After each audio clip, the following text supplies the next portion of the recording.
এই family card কিন্তু স্বপ্ন না, এটা হচ্ছে পরিকল্পনা। এই টাকাটা বা সহযোগিতাটা যদি বাবার হাতে যায়, বাবা ওই পাড়ার চায়ের দোকানে গিয়ে গল্প গুজব করে বন্ধু বান্ধবের টাকাটা উড়িয়ে দেয়। এটা আমার কথা না, এটা রিসার্চ কথা। ভাইরা আমার উপরে কিছু মাইন্ড করেন না আপনারা। আচ্ছা, তা এখন আমরা সেই জন্য মায়েদের হাতে এটা দিতে চাই। আসুন এবার ফ্যামিলি কার্ডটি কি আমরা সংক্ষেপে বিবেচনা করি, দেখি আমরা। এটি আমরা যে ব্যাংক কার্ড ব্যবহার করি, এটি ব্যাংক কার্ডের মতন একটি কার্ড। এখন এই কার্ডটি আমরা কাকে দেব? এই কার্ডটি আমরা দেব বাংলাদেশে এই মুহূর্তে অ্যাভেলেবল যত ডাটা আছে, সেই ডাটার ভিত্তিতে আমরা দেখেছি বাংলাদেশে 4 কোটি পরিবার আছে। সেটি আমার পরিবার, আপনার পরিবার, একজন কৃষকের পরিবার, একজন ইমামের মসজিদের ইমাম সাহেবের পরিবার, একজন প্রাইমারি স্কুল শিক্ষকের পরিবার, একজন ক্ষুদ্র মুদির দোকানদার, একজন রিক্সা চালক, ভ্যান চালক, যেভাবেই আপনি ধরেন বাংলাদেশে 4 কোটি পরিবার আছে। আমরা প্রথমে এই কার্ডটি দেওয়া শুরু করব গ্রাম থেকে, যারা মোর ডিজার্ভ করে। আচ্ছা, এই কার্ডটি আমরা দিব পরিবারের যে গৃহিণী, পরিবারের যে কর্ত্রী বা হাউস ওয়াইফ, আমরা তাকে এই কার্ডটি দেব। আচ্ছা, আস্তে তালি পরে তালিয়া পরে কার্ডটি আমরা তাকে দেব। দেখুন, দেশনেত্রী বেগম খালেদা জিয়া দেশের অর্ধেক যে নারী সমাজ, তাদেরকে উনি শিক্ষার আলো পৌঁছে দিতে চেয়েছিলেন। বহুলাংশে আলহামদুলিল্লাহ আমরা সফল হয়েছি। আজকে যদি আমরা স্কুল কলেজগুলো দেখি, আমরা দেখি যে ক্ষেত্র বিশেষে ছেলেদের থেকে মেয়েদের এনরোলমেন্ট অনেক বেশি। শিক্ষা দীক্ষায় বিভিন্ন জায়গায় মেয়েরা অনেক এগিয়ে গিয়েছে। নেপোলিয়ন বলেছিল, আমাকে শিক্ষিত মা দাও, আমি তোমাদেরকে শিক্ষিত জাতি দেব। প্রিয় ভাই বোনেরা, এই কার্ডটি ইনিশিয়ালি আমরা ধীরে ধীরে 4 কোটি পরিবারের, আমাদের প্ল্যান অনুযায়ী 4 কোটি পরিবারকে দেব। বাট এই 4 কোটি পরিবারের মধ্যে আমিও আছি, আমার স্ত্রী ডক্টর জুবাইদাও আছেন। কিন্তু ডক্টর জুবাইদা এই কার্ডটি নেবেন না। কেন? কারণ এই কার্ডটি থেকে রাষ্ট্র বা সরকার যেই সুবিধা দেবে একটি পরিবারকে, আলহামদুলিল্লাহ ডক্টর জুবাইদার এটি প্রয়োজন নেই। এখানে আপনারা যারা আছেন, আপনাদের এখানে আমাদের বহু বোন উপস্থিত আছেন, তাদের কারোরই অর্থনৈতিক অবস্থা এমন না যে সেই কার্ডটি প্রয়োজন। এইভাবে বাংলাদেশের 4 কোটির মধ্যে আমরা মনে করি বহু পরিবার আছে যাদের প্রয়োজন নেই, কাজেই তারা এই সুবিধাটা নেবেন না। তার ফলে যেটা হবে, আমরা যারা সঠিক মানুষ, এটি কিন্তু আমরা জেনারেল রাখছি, কার্ডটা ইউনিভার্সাল রাখছি।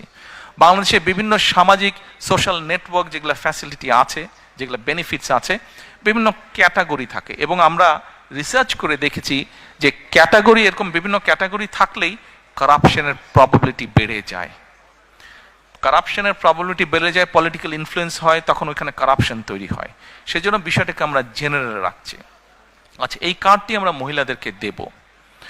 আমরা এর মধ্যে কতগুলো 10টা স্পট, সরকারের কিছু নিয়ম আছে, আপনি হুট করেই চালু করতে পারবেন না, পাইলট প্রজেক্ট করতে হয় সরকারকে। RICL TMX, যুগের পর 2 থেকে 2,500 টাকা পর্যন্ত আমরা কিছু মহিলা বা পরিবারকে বা হাউসওয়াইফকে আমরা দেব। আর 2,500 টাকার সম পরিমাণ খাদ্য সহায়তা আমরা দেব। পাইলট প্রজেক্টের মাধ্যমে আমরা দেখব যে 3 থেকে 6 মাস যে কোন পরিবারগুলোর কতটুকু উন্নতি হচ্ছে, কিভাবে পরিবর্তন হচ্ছে। যেটা বেটার হবে, যদি ক্যাশে বেটার হয় আমরা ক্যাশ দেব, যে যদি খাদ্য সহায়তা দিয়ে বেটার হয় তাহলে আমরা খাদ্য সহায়তা দেব। এই কার্ডের আপনারা হয়তো কেউ জিজ্ঞেস করতে পারেন যে ভাই, দলের লোকজন দিয়ে করলেন, তাদের রিসার্চ আর কতটুকু কারেক্ট হবে? এখানেই ভুল। শুধুমাত্র দলের লোক দিয়ে আমরা রিসার্চ করিনি। এই সবের কাজে, এই ধরনের কাজে যারা এক্সপার্ট আছেন, এক্সপার্টিজ আছেন, যারা প্রফেশনালস আছে, এরকম একটা টিম দিয়ে আমরা এই কাজটি তৈরি করেছি। এবং এটার বাজেট কোথা থেকে কিভাবে আসবে সেটিও আমরা বাজেটের যে সকল কাগজপত্র পাবলিক ডকুমেন্ট হিসেবে উপস্থিত আছে, সেখান থেকে আমরা সবকিছু বের করেছি কিভাবে আমরা এগুলা চালু করব। কাজে ওই প্রাইমারি কাজগুলো আমরা শেষ করেছি। এখন এটা লক্ষ্য বা উদ্দেশ্য কি, কেন আমরা করছি, আসেন আপনি চিন্তা করে দেখুন। একজন কৃষক বা একজন মসজিদের ইমাম সাহেব বা মুয়াজ্জিম সাহেব, তার পরিবারের হাতে যখন আপনি এই কার্ডটি দিবেন, প্রথম 6 মাস কিছু হবে না, প্রথম 2 বছরও কিছু হবে না, 3 বছরও কিছু হবে না, বাট 5 বছরের মাথায় গিয়ে কি কি পরিবর্তন হবে সেটা একটা চিত্র আপনাদের সামনে আমি তুলে ধরি, একটা পিকচার তুলে ধরি। সেই পিকচারটি কি? সেই পিকচারটি হচ্ছে, রিসার্চ বলে, এখানে ভাইদের সংখ্যা বেশি, দয়া করে কেউ মাইন্ড করবেন না আমার উপরে, যে কথাটি আমি এখন বলতে চাচ্ছি দয়া করে কেউ মাইন্ড করবেন না আমার উপরে, বাট এটা আমার কথা না, এটা রিসার্চের কথা। রিসার্চ কি বলে, যখন পরিবারের স্ত্রীর হাতে আপনি একটা অর্থনৈতিক সহযোগিতা দিবেন, স্ত্রী তখন কি করে, এই সুবিধাটা সে তার সন্তানদের লেখাপড়া এবং স্বাস্থ্যের পিছনে প্রথমে সে খরচ করে। রিসার্চ বলে এই টাকাটা বা সহযোগিতাটা যদি বাবার হাতে যায়, বাবা ওই পাড়ার চায়ের দোকানে গিয়ে গল্পগুজব করে বন্ধু বান্ধবের টাকাটা উড়িয়ে দেয়। এটা আমার কথা না, এটা রিসার্চ কথা। ভাইরা আমার উপরে কিছু মাইন্ড করেন না আপনারা। আচ্ছা, তা এখন আমরা সেই জন্য মায়েদের হাতে এটা দিতে চাই। মা এই অর্থটা দিয়ে তার সন্তানদের স্বাস্থ্য যেরকম খেয়াল রাখতে পারবে, একই সাথে সে তার লেখাপড়া, বাচ্চাদের লেখাপড়ার দিকে মনোযোগ দেবে। তারপরে তার হাতে যখন খরচ বেঁচে যায়, এই খরচটা তখন কি করে, সে ছোট ছোট ইনভেস্ট করে, যেখান থেকে তার পরিবারের এক্সট্রা ইনকাম আসবে। যার ফলে হবে কি, ওই টাকাটা, ওই অর্থটা, সেটা 500 টাকা হোক, 1000 টাকা হোক, ওটাই লোকাল ইকোনমিতে তখন টাকাটা আস্তে আস্তে ইকোনমিতে ঘুরতে থাকে এবং লোকাল ইকোনমি আস্তে আস্তে আস্তে আস্তে স্ট্রেংথ স্ট্রং হতে থাকে। প্রিয় ভাই বোনেরা, চিন্তা করে দেখেন, আপনার গ্রামে এরকম যদি 10টা পরিবার থাকে এবং একটা 10টা পরিবারের কে যদি আপনি আস্তে আস্তে কন্টিনিউ 5 থেকে 7 বছর একটা সাপোর্ট দিতে পারেন এরকম, তাহলে 7 বছর পরে কি সেই পরিবারটার চেহারা বর্তমানে যা আছে তা থাকবে? নিশ্চয় একটু তো বেটার হবে না? তাহলে একটা গ্রামে যদি 10টা পরিবার থাকে, সেই 10টা পরিবার যখন অর্থনৈতিকভাবে একটা শক্তিশালী অবস্থানে দাঁড়াবে, স্বাস্থ্য হেলথ ওয়াইজ যখন শক্তিশালী হবে এবং এডুকেশন ওয়াইজ যখন একটি গ্রাম শক্তিশালী হবে, তখন পুরো গ্রামটা একটা বেটার গ্রাম হবে।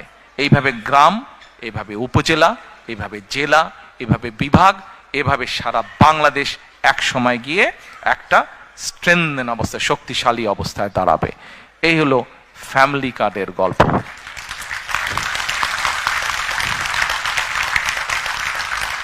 এই ফ্যামিলি কার্ড কিন্তু স্বপ্ন না, এটা হচ্ছে পরিকল্পনা, এবং ইনশাল্লাহ এই পরিকল্পনা আমরা বাস্তবায়ন করব। আমরা যদি 4 কোটি পরিবারের অন্তত 30 to 40% কাছে রিচ করতে পারি, তাহলেও ইনশাল্লাহ বাংলাদেশের চেহারার একটা বিরাট পরিবর্তন হবে। আমাদের লক্ষ্য কাউকে মিলিয়নিয়ার বানানো না, কিন্তু আমাদের লক্ষ্য বাংলাদেশের 4 কোটি পরিবারের প্রত্যেকটি পরিবার যেন সুন্দরভাবে, ডিসেন্ট ভাবে বেঁচে থাকতে পারে, দাঁড়াতে পারে। এটি হচ্ছে আমাদের লক্ষ্য।